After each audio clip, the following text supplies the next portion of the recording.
Welcome to a new edition of the program Realități and Perspective. Today we are taping this program in Jerusalem and we have a special guest, Andrew Tucker. Welcome, Andrew, to this program. Thank you, Tudor. We are here together to be part of a forum, a conference dealing with the problem issues connected with Israel, with the Middle East. So I had this chance to talk with you about some aspect that of big interest for our audience in Romania. Andrew Tucker is a lawyer, and we know him from a long time because he is assisting even now from this position, Christian for Israel, a ministry that is a big and strong and beneficial partnership with Alpha Omega TV in Romania. So Andrew, few words about you for our people who didn't know you.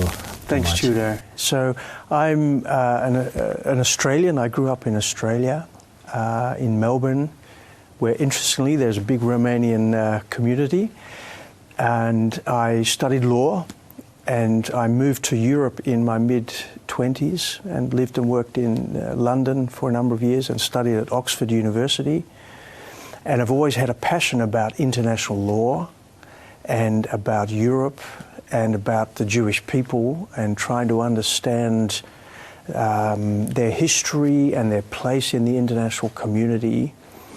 So I've been working as a lawyer for many years, and for the last 14 years working with Christians for Israel, and now I'm focusing very much on this very specific area of the application of international law to the Israeli-Palestinian conflict. Because you mentioned the idea of laws, in Romania many Christians, many of our viewers didn't know too much about law.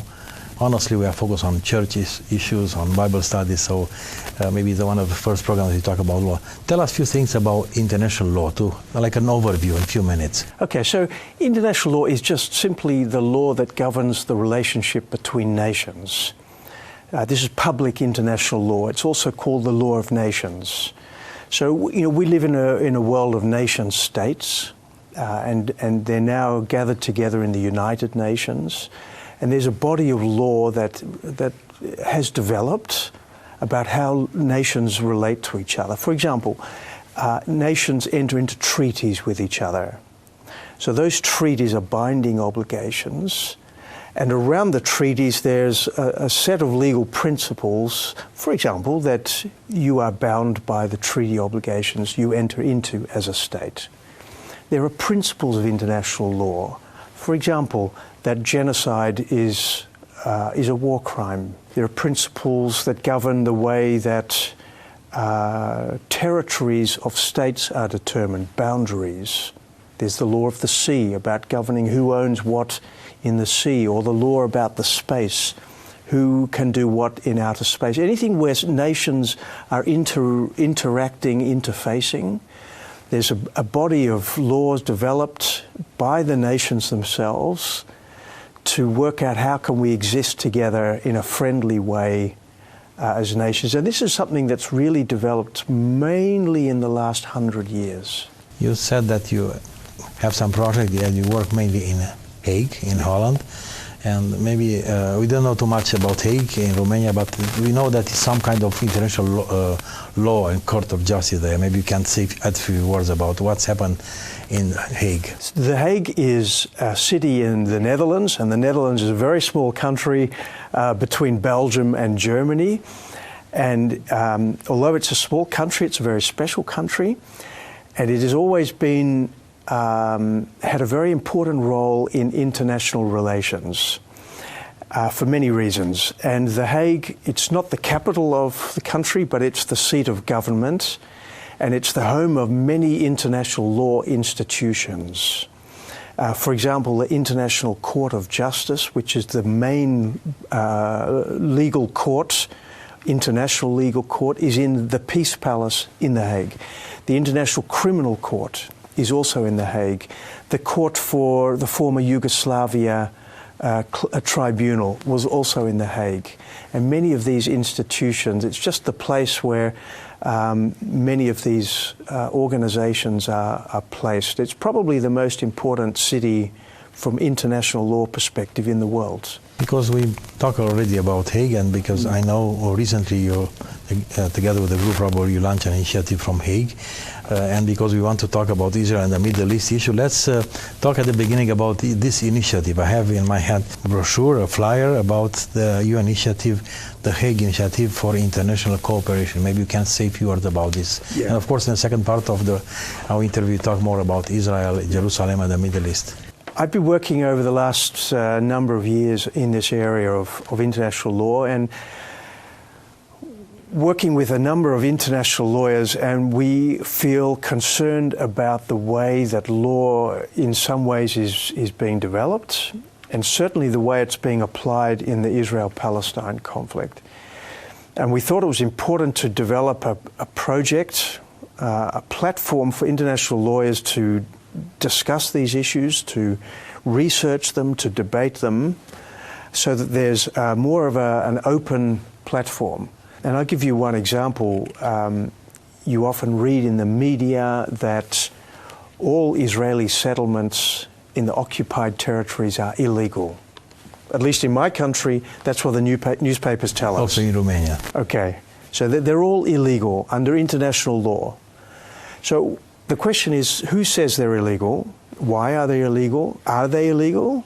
Which ones? What is a settlement? When are they illegal? These are complicated issues, and there's very little place for this kind of discussion to take place.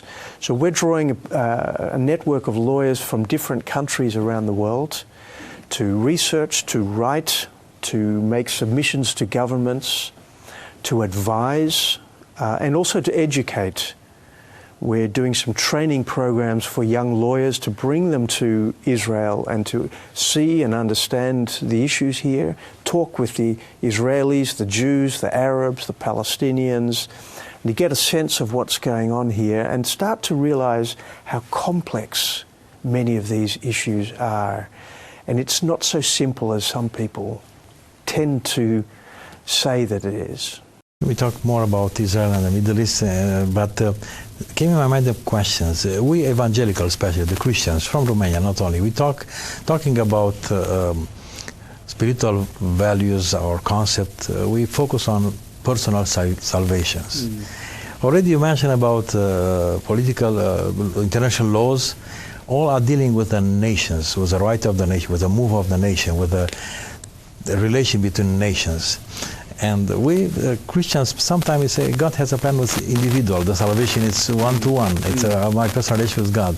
Maybe you can explain why God has plan with nations. Do you have an explanation? And not only with individual or with the families, let's say.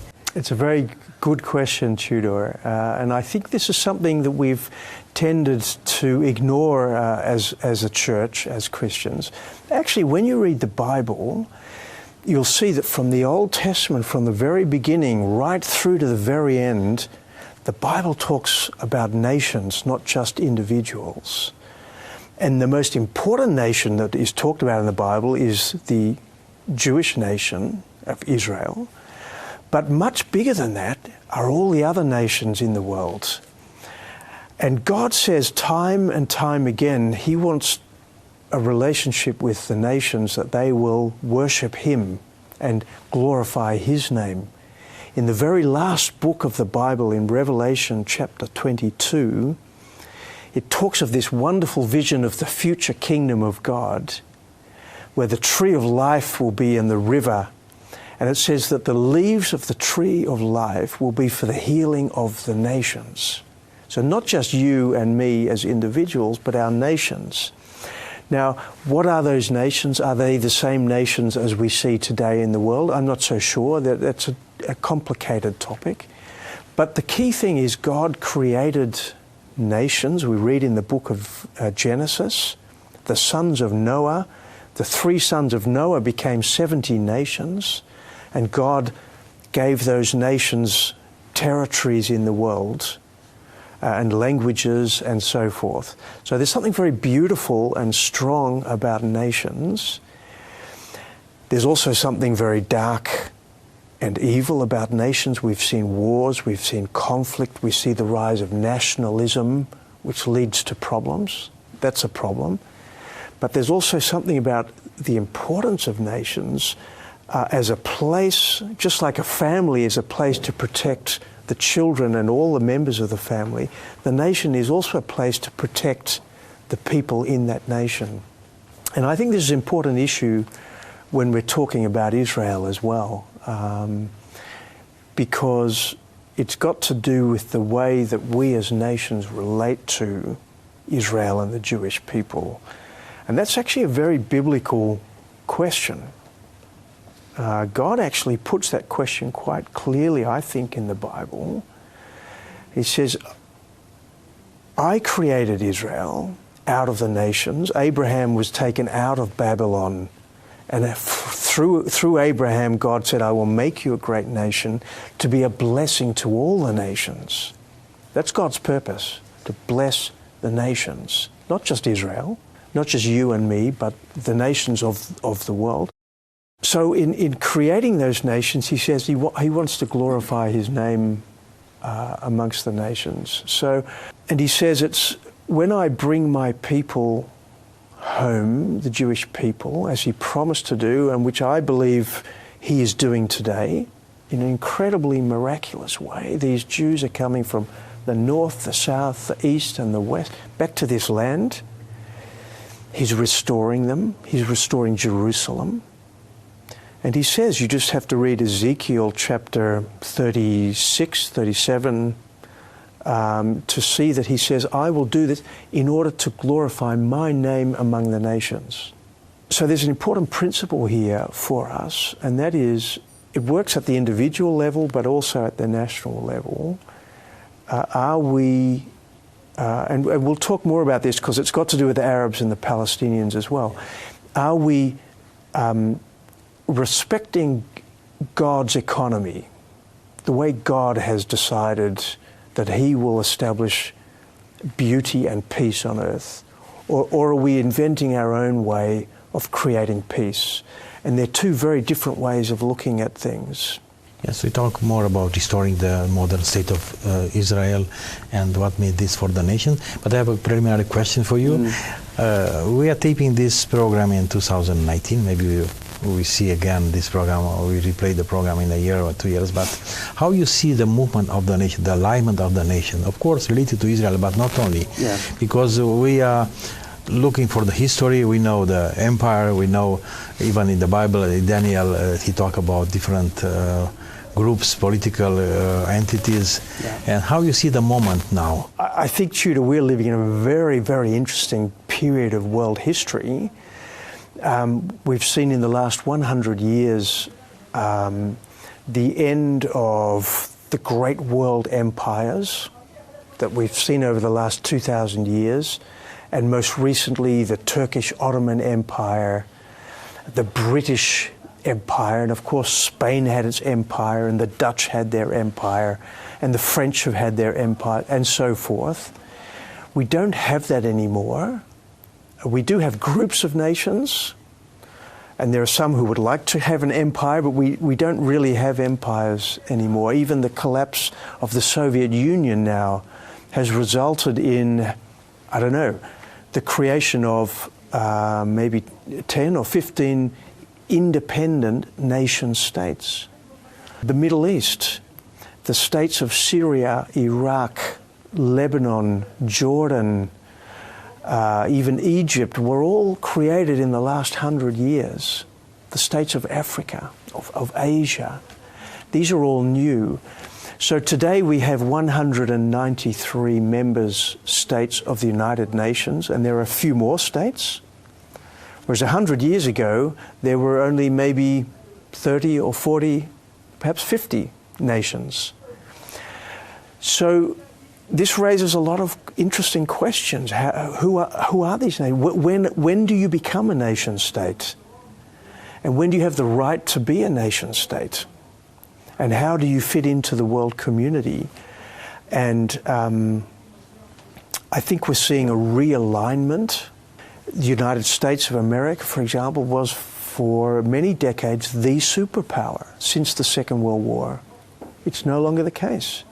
It is no longer the major player on the world stage. We have China, we have Russia, we have India, we have Brazil coming up for an economic sense. So we're very, very powerful actors, and I think you see a kind of a realignment of nations. And at the same time, amidst all of that, you have the recreation of this state of Israel.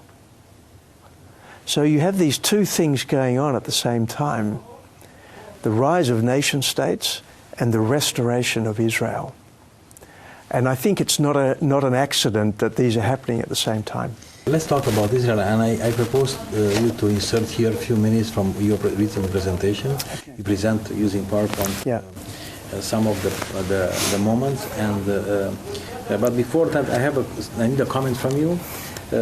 Biblical person, many of the Christians will watch us saying, "Oh, it's very simple. Jews came in their land and they form a state, and according to the Bible, it's okay to have their state."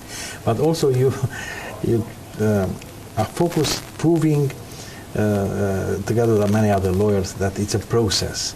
According to international law, it's not so simple. People came in a land and they form or re-establish a state. And this is something that we want to focus. Why it's important to have a legal aspect on the restoring of the state or forming of the state. Yeah.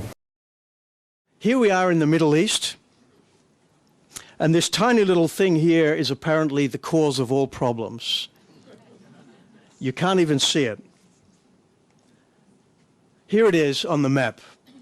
And I love this map. It's very simple, but it just shows you how Jerusalem, where we are seated at the very moment, is right in the heart of the mountains of Israel. You can't go anywhere from Jerusalem without being in the mountains. We are at the top of the mountains. And this idea of dividing up the city and the land, it's just not going to work because we're right in the middle. You can't carve it up in a nice kind of way. I believe it's part of God's humor that He's placed Jerusalem in this place. It's indivisible, physically and practically speaking and politically. Here we are, and we're going to go out this afternoon and we're going to discover Jerusalem. But this is the Temple Mount with the two mosques on the top of the Temple Mount. And Willem told us yesterday of the extra mosques that there are underneath the Temple Mount. There's a lot happening underneath the mount that we're perhaps not quite aware of. This is where we believe the temple, the second temple, stood, that was destroyed in 70 AD by the Romans. And here we have underneath,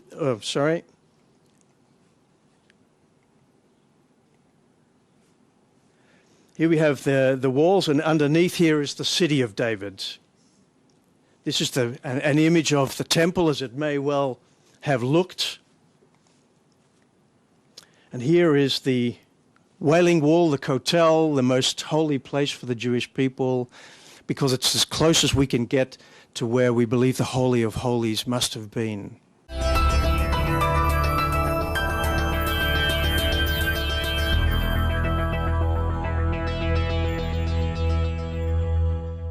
It was a segment from Andrew Tucker's presentation recently to a forum about Israel and the Middle East. Was few of your notes about some steps of this legal procedure, how to say, about restoring Israel. Maybe you can make some comment, even summarize a few words exactly. Right. What is important to have a legal approach of the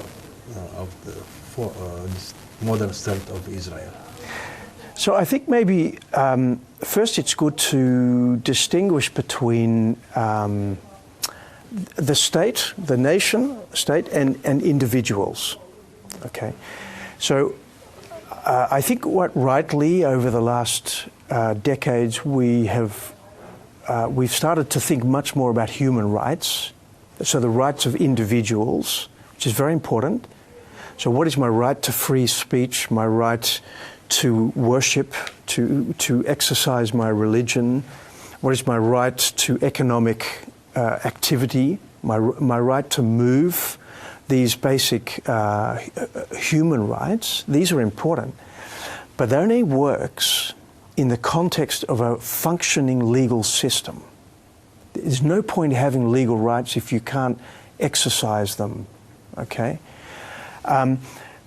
So any system needs to have a set of rules and a set of institutions that manage the system.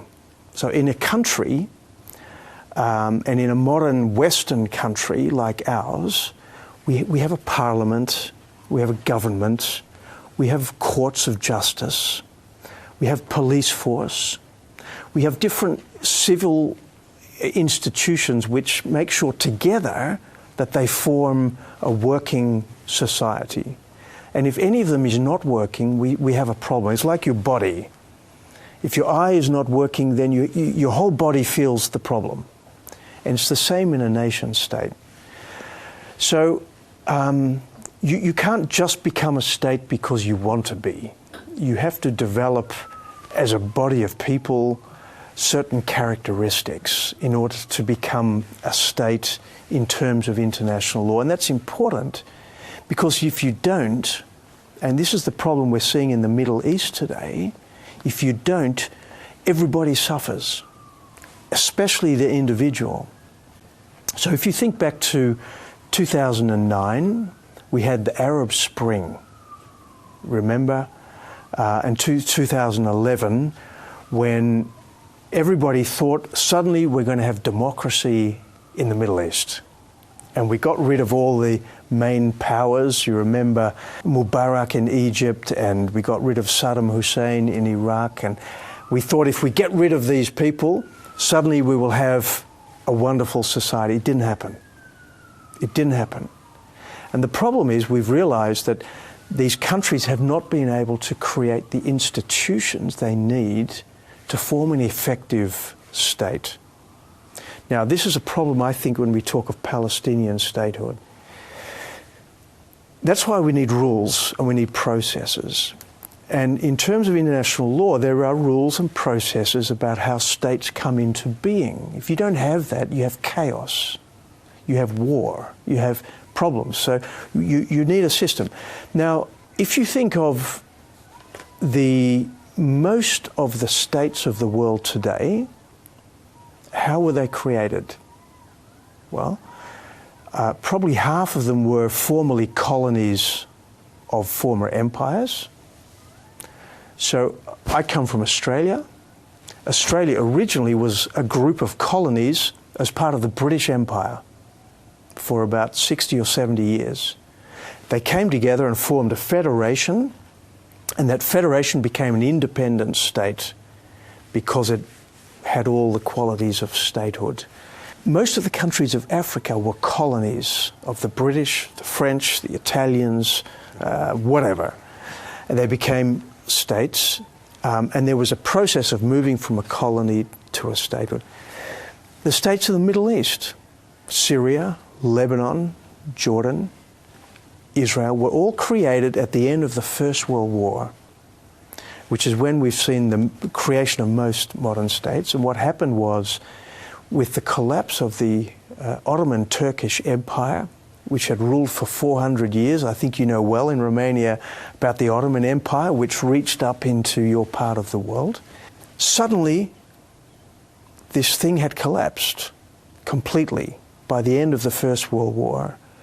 And the superior, the winning Allied powers, the supreme Allied powers, which was France, Great Britain, Italy, and the United States, and also Japan at a certain point, had to make a decision what to do with the Middle East and also the former German colonies of or territories of Europe. And they made a very interesting decision. And this was mainly the American President Woodrow Wilson, who was very influential in this. He said, look, we've had colonies, we've had empires, we don't want that anymore. We want to give the peoples of the Middle East the right to self-determination. And this was the time of the Arab national movement. Suddenly the Arabs were realizing they wanted to get rid of the Turks as well. Turks had been dominating the Arab world, and the Arabs said, no, we actually want to govern ourselves. And the British said, well, we'll help you to do that. The British also said, we are also committed. One of the people groups in the Middle East is the Jewish people. There've always been Jews in the Middle East. If you think of the modern state of Iraq, there's been huge Jewish communities in former Babylon, so what is now Baghdad, and other Iraqi cities. And in many centres of the Arab world, there have been strong Jewish communities. So Britain said in 1917, we recognise one of the peoples of the Middle East who deserves self-determination is the Jewish people. And where should they exercise that self-determination but in Palestine, which is where their nation was born 3,000 years ago. They have a unique relationship with this area, and especially with Jerusalem, but with Judea and Samaria, and we know the relationship because of the Bible. So because it's time for them to have a reconstituted nation, which we will support, that should be in Palestine. At the same time, we will help the other nations of the Arab world to become independent. So between 1917 and 1922, the foundations were laid for all the states actually of the Middle East today. If you look at them all, they were all created around that same time. Egypt, Lebanon, Syria, Iraq, Jordan, and Israel. Can you explain the idea of mandate? Mandate, because so people know, they don't take few words from there. Okay, from there. So the next question is, how do we do that?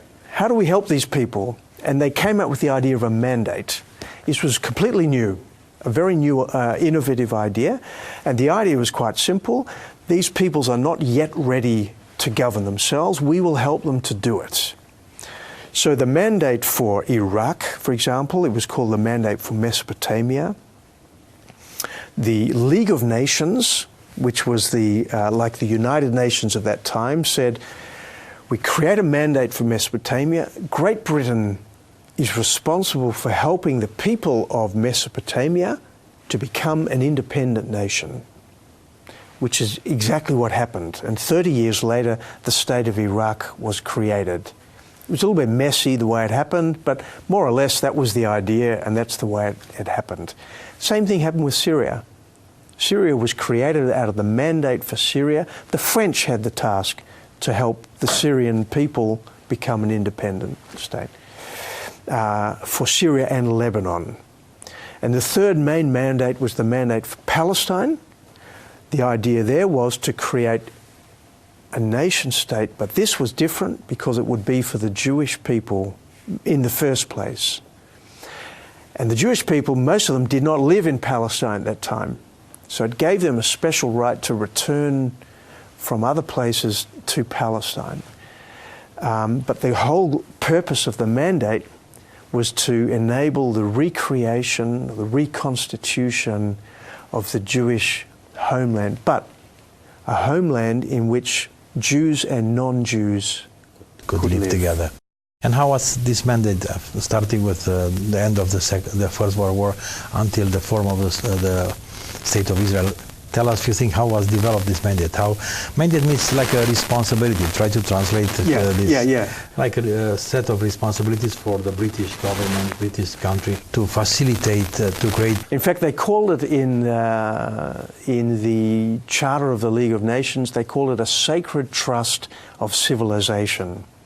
So it was like a really important concept that they took it very seriously. The practice, however, was not so easy. So between 1922, which is when the mandate started, until 1948, when the mandate finished, Great Britain came under a lot of pressure from the Arab world. The Arabs didn't want this Jewish state, at least some of the Arabs, and they fought very hard against the creation of the Jewish state. So Britain was in a difficult position. There was a lot of conflict from the very beginning. On the positive side, I can say from their perspective, at the same time, I think it's fair to say the British did not do what they were supposed to do. They closed the borders of the Mandate of Palestine. And this was very difficult in the 1930s and 1940s. The Jews of Europe were unable to leave Europe and go to Palestine. The whole point of Palestine was to be a safe haven for the Jewish people. Britain closed the borders, said we're not taking more Jews in, or very few, as a result of which the Jews were stuck in Europe, and we know what happened with the Holocaust and the destruction of the Jewish civilization in Europe. So I think that's a very difficult and dark piece of history. It doesn't show good light on Great Britain. And I recognise it was difficult for them, but nevertheless I think they failed in doing their task. And it came to the point where Britain said, well, we can't handle this anymore. We're going to give this whole problem to the United Nations. And this happened in between 1945 and 1948, after the Second World War. Okay, we can talk more about the battle, the conflict, the shifting that happened until 1948, 49, but the State of Israel was formed. Yeah. And why, from that time, even that time, until now, mainly until now, United Nations, even Romania is part of United Nations, are mainly as a corporate body against Israel. Do you have an explanation? Of course, maybe it's from biblical perspective, but do you have an explanation for this? Because we see, we have resolution after resolution, the majority, maybe all, are against Israel and Jerusalem. Do you have an explanation? Well, they're very critical of Israel, I agree with you. And they're not also necessarily all against Israel, but they are very critical. There's this kind of obsession with Israel. And you're absolutely right. There's a huge disproportion of the number of resolutions passed just on this one conflict. Why is that the case? I'm not sure, except for some reason we somehow feel responsible for this thing. The Jewish problem, as it was called.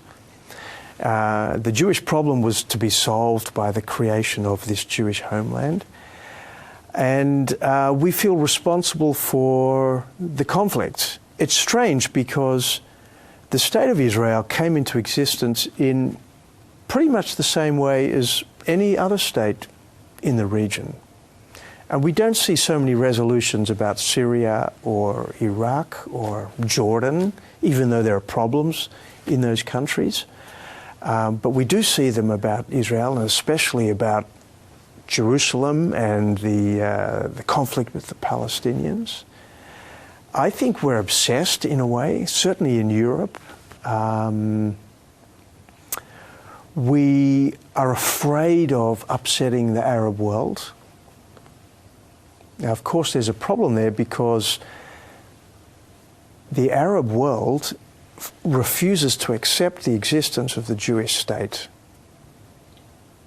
And I'm generalizing now because there are different kinds of Arab states, but particularly the fundamentalist Islamic republics will not accept the existence of the Jewish state. There are about 20 UN member states which do not even recognize that Israel exists.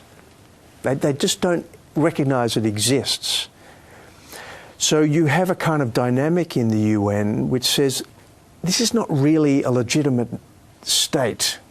It was somehow created out of the Holocaust. It was a European project. It's not really a legitimate thing. And what we're saying is, well, that's an unfair way of looking at it, because if you go back in time, the Jewish people have exactly the same rights to their nation as any other people group in the Middle East. The Jews belong in the Middle East. They don't belong in Europe or South America or the United States. This is where they came from. This is where they lived for hundreds, thousands of years. And it's fair and it's right and it's just that they recreate their state here. And the amazing thing is that the state they've created is a democratic state. It's a Jewish state, but it's a democratic state. And Christians and Arabs are better protected in Israel than they are in any other place in the Middle East. So now I understand, I hope our viewers understand why you as a lawyer are fighting to give legitimacy, if I can say like this, all other aspects, the legal aspects, who was at the base of creation of the state, modern state of Israel. This is important. So I saw also a battle and effort to delegitimize, if I say correctly in English, the state of Israel. So this is not an easy problem, this. No, it's not. So we wrote this book. It's called Israel on Trial. It's about how international law is being misused to delegitimize the state of Israel. Give me and to show at the camera, maybe. Yeah. Yes, I think this is like a summary of your work, because this is important. It's important effort for you as a lawyer to do this. Let's because the time is running very fast. Yeah. More and more, even this initiative, the Hague initiative, it's about Jerusalem, the status of Jerusalem. Yeah. Of course, the Israel as a state, it's important to know how to ask for to protect. Even from this perspective of law. But what about Israel? Why Israel became more and more a major point of conflict in the world, in the political world? No, we with the Bible in the hand, we know will be couple tremble for many nations. We know this. But why, as a lawyer, why do you think now, from the judicial point of view? I think there are two reasons, Tudor. I think one is for the Jewish people. I think. And as a lawyer, I think they have a right as a people to nationhood, to self-determination. And I think that the nations of the world made covenant treaty promises, commitments to the Jewish people to enable them to achieve that nationhood. And I believe from a legal perspective, there are obligations on our nations to ensure that we fulfill our promises and that we protect them from the persecution and the problems that the Jewish people seem to continually suffer from wherever they are, that the Jews are always rejected as being the problem. And if I see the way the Arab world, particularly the Islamic world, is dealing with Israel, I think it's unfair and I think it's unreasonable. And I think from a legal perspective, we need to stand up for the right of this people to exist as a people within secure borders, as any other people or nation has a right to. That's the first point. But secondly, I think there's a broader perspective, and that is, we have a Middle East that is completely collapsed. It is imploded. There's a big problem on our doorstep. And the question is, why did the Arab Spring fail? Why is there a problem about creating nation states in the Middle East? Do we still believe in nation states? Is there still a structure that works in our modern world? And I believe that it is important. And I believe nation states are important because they provide, as I said, the protection for all of us. And Israel is the key example. Remember, Israel is no way perfect. There are problems in Israel, but it is an example of how to create a democratic state in a world which is difficult and complex. And I believe they're doing an incredibly good job, and we should support and strengthen them in that, because we can also learn from that experience in other places in the world. I think as an international community, we ought to be, instead of criticizing Israel the whole time and telling them what they're doing wrong, help them do it right. And I think we'll find that not only the Jews, but also the Arabs, and particularly the Palestinians, will find that at the end of the day, they are much better off with a strong, democratic, Jewish state of Israel. Once again, Israel and Hamas faced off in another round of violence. The conflict began when Hamas fired a rocket deep inside central Israel that destroyed a home and injured 7. Israel responded with attacks on Hamas targets inside the Gaza Strip, while Hamas fired dozens of rockets towards southern Israel. During the fighting, the IDF began preparing for what could be a broad military campaign inside Gaza. The border has been simmering for at least a year. At the end of March, Hamas marked a one-year anniversary of the so-called Great March of Return, an attempt to breach Israel's southern border. CBN News has covered what's happening on the border. And here's a story on both why Hamas is trying to breach Israel's southern border and what the IDF is doing to stop them. CBN News got a rare up-close look at the violence on the border of Hamas-controlled Gaza. We're standing just a few yards away from the Israel-Gaza border. This is the front lines of a more than 2-month battle between Hamas and the Israeli Defense Forces. Like many other places along the border, soldiers face deadly force. Today we've had 3 grenades thrown at Israeli troops at this specific location. It's not legitimate and civilian riot. The leaders of the riot is Hamas, and they are trying to challenge us. This frontline commander said the IDF faces daunting military challenges defending its border. If you take civilians and you put between them people to throw grenades and you put between them women and children, then you make us challenge all the time. But we have the rules of engagement. Those rules include dropping leaflets the day before an expected demonstration warning Gazans to stay away from the fence. The next day they used loudspeakers to keep people away. هنا جيش الدفاع الإسرائيلي المنطقة المحاذية من جدار الحدود محظورة لدخول المدنيين نطلب منكم أن لا ترسلوا نساءكم وأطفالكم إلى خط الأمامي. Then they shoot tear gas for those who approach the fence. And after that, only shooting in the air. If they will try to cross the fence with using of cutters, using of burning tires, there will be no choice and they will have to shoot with snipers to the foot. And that's what we do before we use lethal weapon. During our interview, the commander received word of a Hamas shooting. The report now is that they shot at one of the forces that is from south to this spot. He says their priority is protecting Israelis.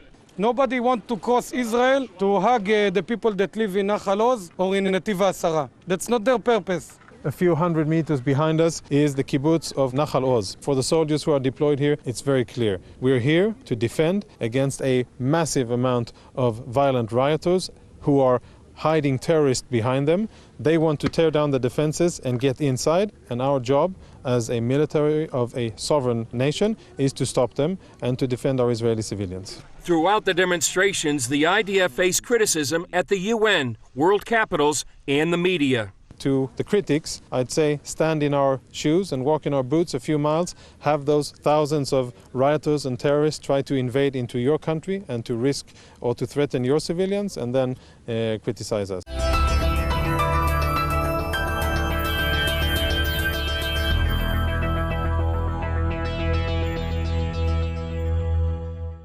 This was a short segment from a news about Gaza that we broadcast on our Alpha Omega channel. So let's have some comments about what's the legal perspective on this kind of relation between Jewish people and people from other territories, occupied territory or Gaza or other regions. It's a complex issue, but let me just say, I think the Gaza situation is a tragedy. I think it is a tremendous tragedy. The way that the people of Gaza are suffering, and I believe they are suffering. But I think the reason they're suffering is not because of Israel, but because they are living under a regime that is oppressing the individuals and I'm talking about the Hamas. Why is the Hamas problematic? Well, first of all, because it's built on hatred of Israel and the Jewish people. The very core of the existence of Hamas is about destroying Israel. So when your focus and your whole perspective is about destroying your neighbor, you're not looking after your own people. You're creating a culture of hatred and discontent. Now, Israel pulled out of Gaza Strip in 2005. Gaza was considered part of the occupied territories, which Israel regained in 1967. Israel decided not to annex Gaza or the West Bank, but to keep their military regime because they wanted to negotiate peace. Peace did not eventuate. And we had the Oslo agreements. The Oslo agreements have not led to a peace agreement. So Israel said in 2005, you know what? If you want it so badly, we'll pull out. And they took their own people, 7,000 Jews, forcefully took them out of Gaza and said, it's yours. Palestinians, you want your own state? Run with it. And what did they get? They got missiles and they got rockets, they got violence being thrown at them. Now, what do you do in that situation? If the neighbour states of Romania, if Bulgaria or the other neighbouring states of Romania start throwing rockets into your territory, what do? You don't just sit back and accept it. You have to do something. And what Israel is doing is trying to deal with the core of the problem, which is Hamas, which, as I say, is building up arms in order to destroy Israel, because that's what Hamas is all about. And so they are doing that proactively. And unfortunately, that looks pretty uncomfortable. And people get killed. But if Israel doesn't do it, the consequences is they're going to get more and more rockets killing their own people. So we have a conflict, a war conflict zone between Israel and an enemy of the State of Israel. This is not an internal conflict about human rights of individual Palestinians in Israel. No, this is a military conflict. And that's war, and war is messy. So we're talking about international humanitarian law here, the law of war, not human rights law. It's the specific area of law which talks about armed conflict. Now, it's complicated because Israel has had to go in the last conflict just a few months ago, and it takes out terror cells and people get killed. So the big question is, the civilians of Gaza, were they killed unnecessarily? That's a complicated legal question, and I won't go into the details, but Israel, more than any other country, makes sure that its own people comply with international law. And I'm sure they make mistakes. I'm sure they've made some mistakes. There were people killed, I'm sure, who probably shouldn't have been killed. But that's what happens in a war. And we have a few short questions for the end of our program. Yeah. First of all, in our language in Romania, we say many times, we talk about West Bank, about Samaria, Judea, we talk about occupied territory. This almost became a common language. Yeah. Can you explain in 2 minutes what means, in fact, occupied territories from your perspective as a lawyer? There is an international body of law about occupation. It's very simple. When two states have a conflict, and the conflict is about territory, and then you have an end of the conflict, so there's always one state that's claiming, or they're both claiming the right to that territory, but one party controls the territory. And the law says that occupying power must look after the civilian people until there is a peace agreement. It's pretty simple. It's about protecting the rights of individual civilians in the occupied territories. Now, the difficult thing about the West Bank, which is the most important, Israel, if we think of the mandate for Palestine, Israel in 1948 only had control of part of Mandate Palestine territory. The rest was occupied by Jordan and Egypt. 1967, Israel took back control of West Bank, Gaza Strip, and Golan Heights. It became known as the occupied territories. So Israel arguably is the occupying power. There's nothing wrong with that. There's nothing illegal about that. It just means you can't do certain things. And one of the things you can't do is move your population into the occupied territory. Israel says, well, this is not really occupied territory. This is actually our territory under the mandate for Palestine. We just never got possession of it, and now we have it. So we have a right for our people to live there. Palestinians say, well, no, it's actually our territory that Israel is occupying. So you have a conflict of views about this. I personally think that Israel has a pretty good case. I don't think it's occupied territory. Even if it is occupied territory, it doesn't mean that everything Israel is doing is illegal. So that's my short answer. As a lawyer. As also as a lawyer, I have a question for you. Maybe you can answer yes or not, but maybe it will be not the case. If will be divided, Jerusalem will be divided, this will bring peace or not? What is your opinion, maybe personal opinion as a Christian or as a lawyer? Yeah. Dividing Jerusalem is a chance for peace? Because many, even Christians in Romania, they believe, let's divide territory and bring peace because it's too much tension in Jerusalem. Interestingly, former Israeli Prime Minister Yitzhak Rabin, who was a rather left-wing politician who was very pro-peace. So he was the one who was behind the Oslo agreements between Israel and the Palestinians. But he said, if I have to choose between dividing Jerusalem and a peace agreement, I will choose not to divide Jerusalem. He says, if I divide Jerusalem, I give up peace. There can be no peace if we divide Jerusalem. Now, this is a paradigm it's hard for us to understand because we think in a Western way, if you divide the city and give each party what they want, there'll be peace. It's kind of logical. You want it, I want it, so we cut it down the middle and we're both happy. It's not the way it works. And the reason is that both parties have a deep commitment to the whole. Israel will never give up East Jerusalem because it's the heartland of biblical Jerusalem and biblical Israel.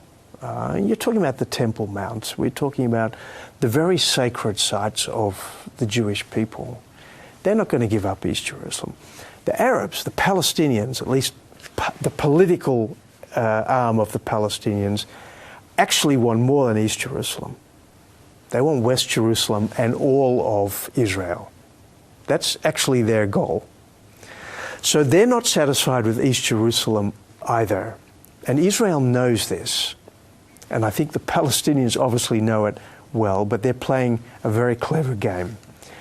So I think Israel is right, and I don't believe that division of the city, in fact, I don't believe division of the land is going to solve this conflict. I believe there'll only be peace when the Arabs and Jews can live together. In some way, there are different ways this can be managed and organized, but in some kind of coexistence. You know, what's important, significant for the political atmosphere of the planet and spiritual atmosphere of the body of Christ, the move of the U.S. Embassy in Jerusalem.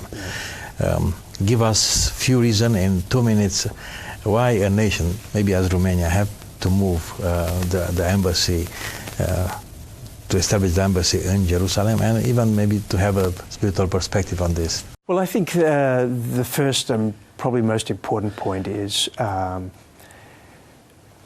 do we accept that Israel is a legitimate, independent state? That's the key question. If we do that, then Israel has a right, as any other state, to determine where its capital city is. That's a very core thing about being a nation, is to decide where your capital city is. So in Romania, you decided it's in Bucharest. In Australia, we decided it's Canberra. That's our decision as a state. It's your decision as a state. It's Israel's right to decide that Jerusalem is its capital. So if Romania or Poland or any other state really accepts Israel, that's the question, then we have an obligation to respect its choice of Jerusalem. And part of that, the recognition of that choice, is to put our embassy where that capital is. So it's an act of respect, it's an act of solidarity with the state of Israel. It's saying we believe your right to exist, and we respect your right to exist as an independent, sovereign nation state. I think that's probably the most important thing, and I think Trump has set a good example in this. I think that even if there is a dispute about dividing the city or not, nevertheless, Jerusalem is the capital. It always has been the capital since 1949. It's where the government is, it's where the parliament is, it's where the courts are, it's where all their institutions are. It's the core of the state of Israel. And I think we should honour that fact. I have a final question for the last minute. It's a time, talking spiritually, it's a time of, I have to say in English, lawlessness. How you see this? It's because we are preoccupied even in our nation about this this dimension. You can explain again from your perspective as a lawyer. This is something that's happened now in nations in the world. Having the end-time perspective. Maybe we can close with this comment on this. Thank you, Chira. It's a good question. The Bible speaks clearly, and Paul the Apostle speaks clearly in 2 Thessalonians chapter 2 about the spirit of lawlessness, even in his time. But he says at the end of this age, this spirit of lawlessness will climax into the reign of an antichrist who will oppose the laws of God. So the lawlessness that he is talking about is an opposition to God's laws. Now, the funny thing is we live in an age which is full of laws. I don't know about your country, but certainly mine. I've never seen so many laws. There's a law for everything now. You can't do anything without complying with the law. So it's not a lack of law that's the problem. The problem is where we've dissociated ourselves from God's laws. This is the problem. We've cut the connection between our nation and God. And there was a long period of time when, or a shorter period of time depending on your nation, where we lived more or less in accordance with God's. And His laws are there to create peace and harmony and justice and social equity and these things. Without them, we have chaos, we have confusion. We have, all in the name of human rights and the name of justice, we have confusion and chaos, which will lead only to, I think, conflict and the need for a power who can take control. So this is very much a sign of the times, this spirit of lawlessness, our lack of godliness in our nations, and our lack of respect for God's institutions. Think of families, think of government, think of the marriage and the relationship between man and woman. These are all things which are now being attacked and broken down very systematically, to the point, I think, we have a big problem in the world. Andrew, thank you so much, but I don't want to close this program. We have a personal question for you. You are fighting as a lawyer for Israel a lot in the last many years. Do you think they have a sense of urgency about in this fight for Israel?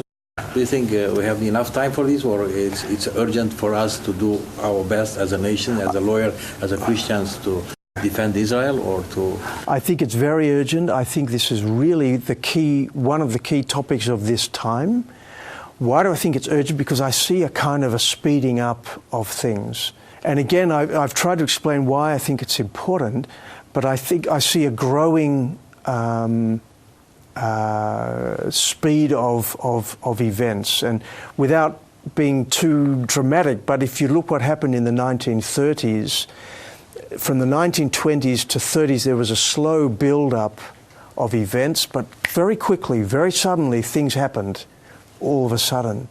And we have, I think, now a window of time where our nations have an opportunity to realign themselves with the Jewish people and the state of Israel, politically but also spiritually, before it is too late. I don't know how it's going to work out, but I think things are moving very, very quickly and in many ways. So yes, it's important. I think it's also very urgent. Thank you, Andrew, for that. I hope our discussion was a challenge for our viewers, for our Christians, for our leaders in Romania, because, as we said, the time it's short and we have to take important decisions for our life, for our nations, about God's law and about the right perspective on our relation of our nation with Israel. Thank you very much. This was a special edition of the program Reality and Perspective. See you next time. May God bless you.